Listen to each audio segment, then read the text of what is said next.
TV நேயர்களுக்கு வணக்கம். இப்போ சினிமா நிகழ்ச்சியில நாம பார்க்க போறது ஜீவா நடித்த தலைவர் தம்பி தலைமையில படத்தோட ஒரே வரி விமர்சனத்தை பார்க்க போறோம்.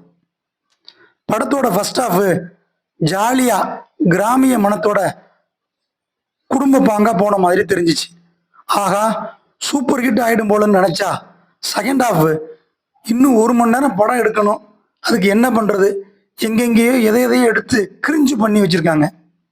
பொங்கலுக்கு வந்த மற்ற 3 மொக்க படங்களை விட இது கொஞ்சம் பெட்ரு மொக்க படம். மொத்தத்தில் first half basement weak, second half body dead. இந்த நிகழ்ச்சி உங்களுக்கு பிடிச்சிருந்தா லைக் பண்ணுங்க, ஷேர் பண்ணுங்க, Q5 டிவியை சப்ஸ்கிரைப் பண்ணுங்க.